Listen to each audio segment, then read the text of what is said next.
You're listening to Unabashed Black Girl with Robin Smith. Hi, and welcome to another edition of Unabashed Black Girl. I'm your host, Robin Smith.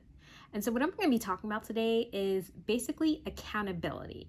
And so by accountability, what I mean is basically the Democratic Party and also just those in leadership that have been leading Black people in this country to believe that, there are saviors and that we should rely and depend on them. I mean, as the U.S. has been devolving over the years, you've had instances of citizens just rising up or attempting to rise up and then being met with this, oh, you have to wait your turn mentality, right? And for Black people, it's just, for us, we have to really just speak on unreasonable and unfair living conditions. But every time we try to speak out, we're always told, hey, just wait. Once this person gets into office, they're going to change things. Or, don't just force the issue. Everything is going to be okay. Just wait. But just waiting has really just led to us to have disastrous results. I mean, when you think about it, everything from education to healthcare to domestic and international policy, these have been at the forefront of discussions. Yet anytime any progressive action or policy is raised, we always get told reasons on why it's not going to be possible. So, and it all leads back to politics. It all leads back to politics. I mean, it's a little bit ridiculous.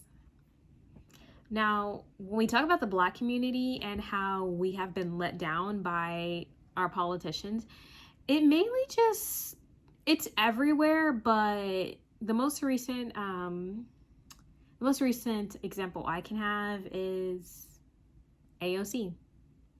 So when AOC first ran, she was very progressive. That first day she had a sit-in at Nancy's office. She was like, okay, this is what we need to work on. Here's how we're going to demand change. And then fast forward, after she's won her second election, and you can already see her slowly slipping into that corporate Democrat mind frame. And speaking of corporate Democrats, of course we have to talk about Joe Biden.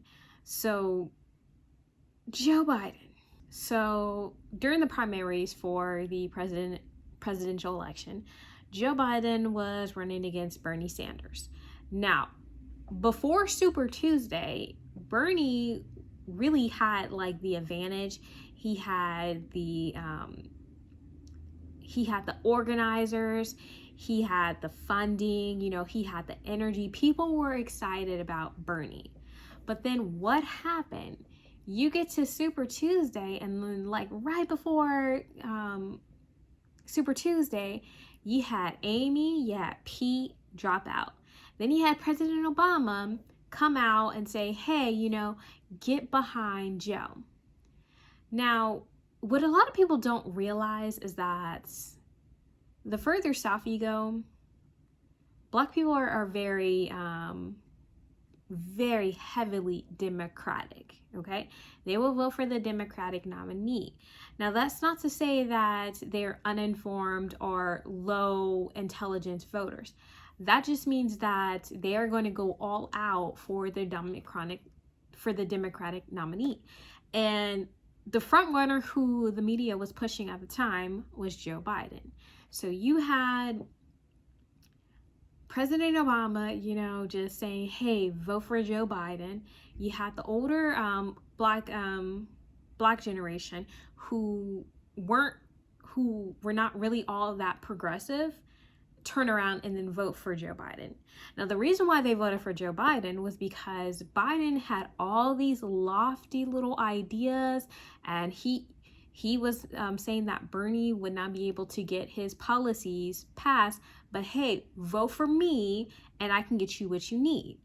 And so for Black people, when we're hearing that, we're like, okay, so you will actually take what we're saying seriously and you'll start helping us get the things that we need, you know? And one of the things that he promised on the campaign trail, he promised criminal justice reform. Has he lived up to that promise? No. And let me tell you something. It's a good thing that Merrick Garland is now in the position that he's in to run the Department of Justice, but only having, you know, investigations on certain police departments when it's the entire system that needs to be reformed is not good enough. It's not good enough. It's not good enough. You know, during the primaries, I was talking with my mom about why we should vote for Bernie, because she was pro Joe Biden, but I knew from the start Joe Biden was one of those politicians that tells you what you want to hear, but then when it comes down to it, will change his mind. But, you know, my mom, she was convinced. She was like, okay, you know, as long as we get rid of Trump and we get Biden in, he's going to do a lot of things for us. I was convinced, rightly so, that nothing was really going to change. Because when you take a look at Joe Biden's history, you understand what type of person he is, okay? Joe Biden started the '94 crime bill. Without that bill, stop and frisk would not have been activated. Okay, stop and frisk was basically a later result of the '94 crime bill. So stop and frisk came after the crime bill. I mean, it came a few years after it, but it still came after the crime bill. The crime bill set up so many different legislative injustices for people. So because before this, you know, Black people, we were already like under attack from the government.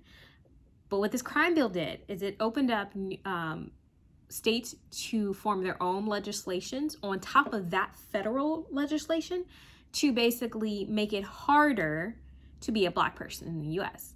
Now, obviously, you know, stop and frisk was stopped at a later date because of all of the inhumane practices that they did. But that still doesn't take away the fact that Joe Biden wrote the bill. Joe Biden advocated for the bill. Joe Biden only included the Violence Against Women Act in the crime bill so that it could get passed, because he knew it wouldn't get passed without that. So he's just demonstrated over the years that he's a politician that will say what he wants to get people to vote for him. Now, before he was trying to court the Black vote, when he was first running for president, you know, he had to drop out. I believe he's ran for president 2 times before he was elected. And both times he lied. So he was plagiarizing reports. He was lying about visiting Mandela when Mandela was in jail in South Africa. You know, I mean, he lied about simplest things. And I already knew back then that he was not going to be the person that he says he was going to be. Just because when Bernie Sanders talks about the civil rights movement, he's able to say, hey, you know, I was here. This is what I did. This is why it was so important to me. When you ask Joe Biden about it, Joe Biden tells you, hey, you know, what was a kid from, where is he from? What was a kid from Delaware going to do about it? And it just makes sense, because now he's trying to say, oh yeah, you know, I'm fighting for civil rights. I'm here for y'all. Whatever you need, I got you. But then you take a look at his history and you realize it doesn't even match up that way. When he was on the campaign trail, he made a series of promises. You know, he was like, he's going to legalize marijuana. He was going to get rid of student loan debt. You know, he said he was going to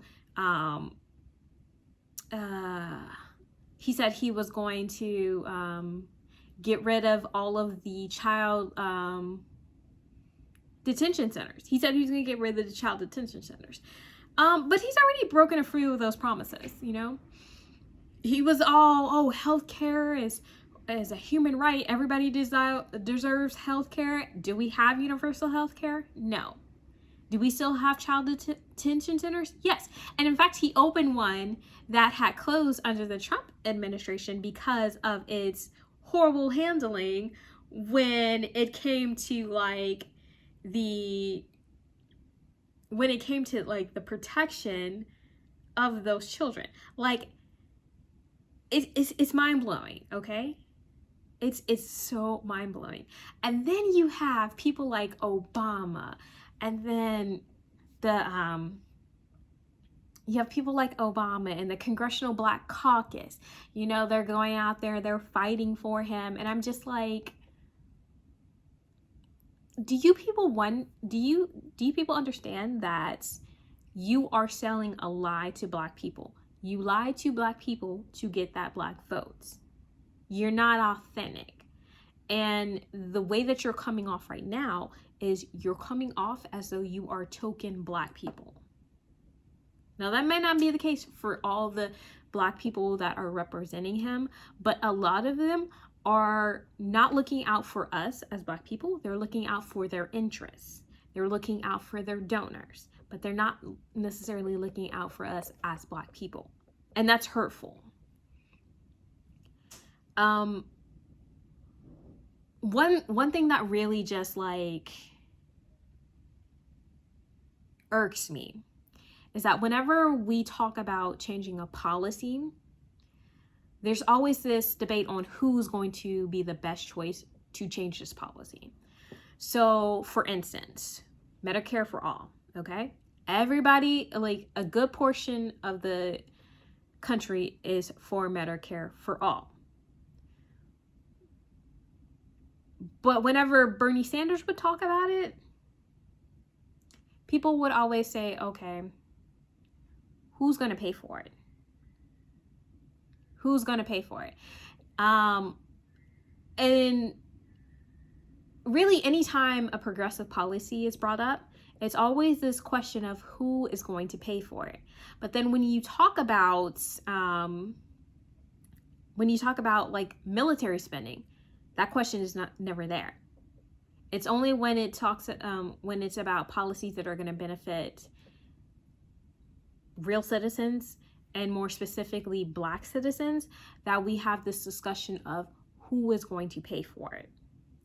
Now, the people that are asking who is going to pay for it are asking because their donors, the corporations, are making this big stink about it, because they know that if a progressive policy like Medicare for all, or say like, you know, an assault rifle ban happens, that is going to impact their bottom line. Now, because of Citizens United, they're able to basically give donations to lawmakers to sway their opinions. Because what Citizens United did, it made sure that corporations were counted as people, which literally makes no sense, because corporations are not people. They're just not. Like, you're not going to walk up to McDonald's. McDonald's is not a person. McDonald's is a corporation. There are people that work in that corporation, but that corporation as a whole is not a person. But because these lobbyists were able to get our legislators to convince the Supreme Court that corporations are an entity, like a person, we now have to deal with legal bribes, because that's what they are. They're legal bribes. You know, these lobbyists, they go to our representatives and they say, hey, I'll give you money for your campaign, or hey, I'll, you know, get support for this bill that you want to get passed, as long as you do my bidding, you know, and it's all legal. So again, going back to like Medicare for all, you know, Medicare for all is one of the most popular progressive policies in this country. People want Medicare for all. They also want the student debt removed. But whenever you talk about these policies, whenever people want to elect progressives that share that same philosophy, you have people saying, okay, especially for progressives, especially Democrat progressives, you have other Democrats telling you, don't vote for that person. That person is not going to get elected. That person is running in a red district. That person is running in Trump country. That person is not going to get elected. But then, so people end up believing that, okay, if I, vote for this person, or if I donate to this person is not going to get elected. But if I vote for the corporate Democrat, they have a better chance of winning. But here's the catch. So the corporate Democrat is not running on progressive policies, the policies that are popular in the country right now. So when that corporate Democrat just runs against the Republican, whose policies are so much similar to that corporate Democrat, guess who the people in that district are going to vote for? Especially if they're conservatives. They're not going to vote for the Democrat, because why would they vote for a Democrat? Democrats have they've done nothing substantive to advance the country. When you had President Obama in office, I believe those first 2 years, he had a super majority, meaning the policies he wanted to enact, he could have. The people he wanted to get nominated to the Supreme Court, he could have. He chose not to. And not because it wasn't popular back then, because student debt relief has always been popular. Medicare for all has always been popular. Maybe not in the numbers that they are now, but they've always been something that people have been striving for. But if that's not in your agenda, if your donors are not telling you that's important, you're going to completely ignore that aspect of it. And I mean, this election cycle was it was nasty. You literally had people telling other people, if you vote for Bernie Sanders, you're voting for socialism. Not understanding that our country is part socialism. Like, I mean, who do you think pays police officers? Who do you think pays for libraries, firefighters, hospitals? Like, all of that comes from public funding. But you have people saying, oh, well, I don't want to pay for other people's health care. I don't want to do this. I don't want to do that. We're going to turn into Venezuela, or we're going to turn into North Korea. They don't really understand that communism is not socialism, okay? We don't have our government running everything. Our government only runs government agencies. They do not run private businesses. So, one thing I had to explain to my coworkers when I was overseas in South Korea was why some of the laws are the way they are. So, in South Korea, guns are not really allowed for public citizens, okay? So only the military and only the police are allowed to have guns. And I think you can have a hunting gun, but the process to get it is very, very difficult from what I'm remembering. But they didn't understand why there were so many mass shootings. And so I remember there was a particularly gruesome one. I don't remember the exact details, but they were like, you have mass shootings almost every month. Like, why is your country doing nothing to stop them? And, I had to tell them, I was like, well, because the NRA is very powerful. The NRA has basically just taken over our country.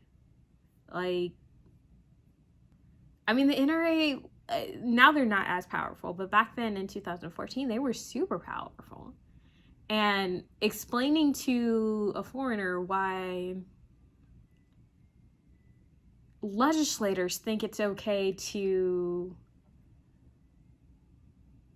shoot down any type of gun reform laws, any type, like just the smallest type, that was frustrating.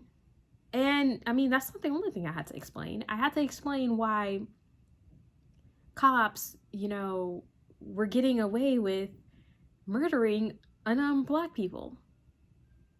While I was there, I participated in a protest for Michael Brown.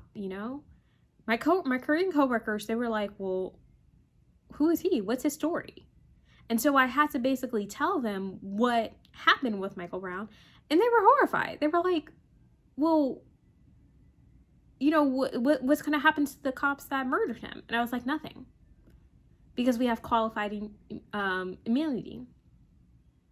And so they were like, well, what is qualified immunity? So I had to explain to them what qualified immunity was. And they were like, so you have lobbyists and so they were like, you have these people that basically bribe your legislators to do whatever they want, and there's no penalty? And I was like, yeah. And they were so blown away. I mean, and then it's insane when you think about it, because anytime there's a killing of an unarmed Black person, anytime that happens, there's protests. And when those protests happen, if it's an anti-government protest, then the police are going to be out there in force. They're going to have their riot gear on. They're going to make sure they have their rubber bullets. They're going to make sure they have their pepper spray, and not the less lethal kind, the lethal kind that will burn your skin, that can cause you to go blind, that kind. They'll have their tasers, they'll have their batons, they'll have their flashbangs, they'll be ready to go to war, except the people that they are about to just unnecessarily attack are U.S. citizens. When you look at January 6th, and you compare January 6th to, let's say, a George Floyd protest, you automatically see the difference. The traitors in January 6th, because they were traitors to this country, stormed our Capitol. They were actively looking for our legislators so that they could murder them. Okay? They attacked multiple police officers. They were beating multiple police officers. We've already heard accounts about the Black officers that day feeling like they were going to get murdered.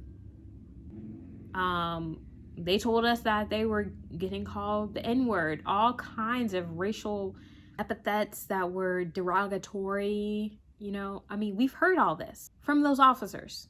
We heard this. We could have heard their testimonies at the impeachment hearings, but no, Republicans didn't allow that. Had we heard their testimonies, though, I can pretty much guarantee you that Donald Trump would have been impeached and barred from office. But they knew that, which is why they hid that. But, when you look at January 6th and you compare it to any other racial justice protests, you can clearly see the amount of force that is used for protesters versus white supremacists is clearly different.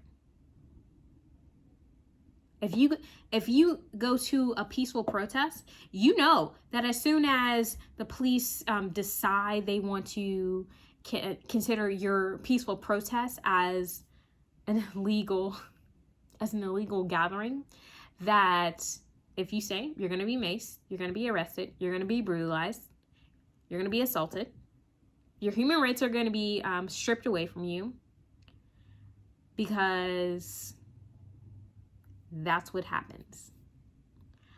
But if you go storm the Capitol because you're upset that the white supremacist that used to be president was voted off, oh, that's totally fine.